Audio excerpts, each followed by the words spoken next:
March equinox o anpantay na lawig kan aldaw asin banggi na e-eksperyensya ngunyan. May epekto daw ini sa panahon. Aramon tayan sa istorya ni Jessica Calino.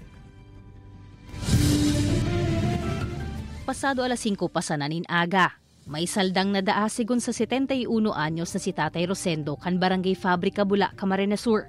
Sa laog din sarong taon, naririsa niya daan na may mga panahon talaga na mas halawig ang aldaw kaysa banggi. Pag-abot naman in Disyembre, mas halawig naman ang banggi kaysa aldaw. Ay ko yan na, mga lampas man siguro alas 5, mainit pa. Kaya akong pa dyan ang aldaw, walang ka pa.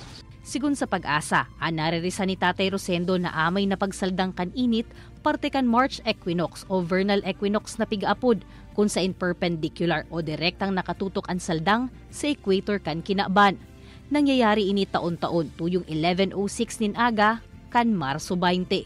Significant po ito sa mga lugar na malapit po sa equator kasi yung kapag po vernal equinox, pantay po yung duration ng umaga sa gabi.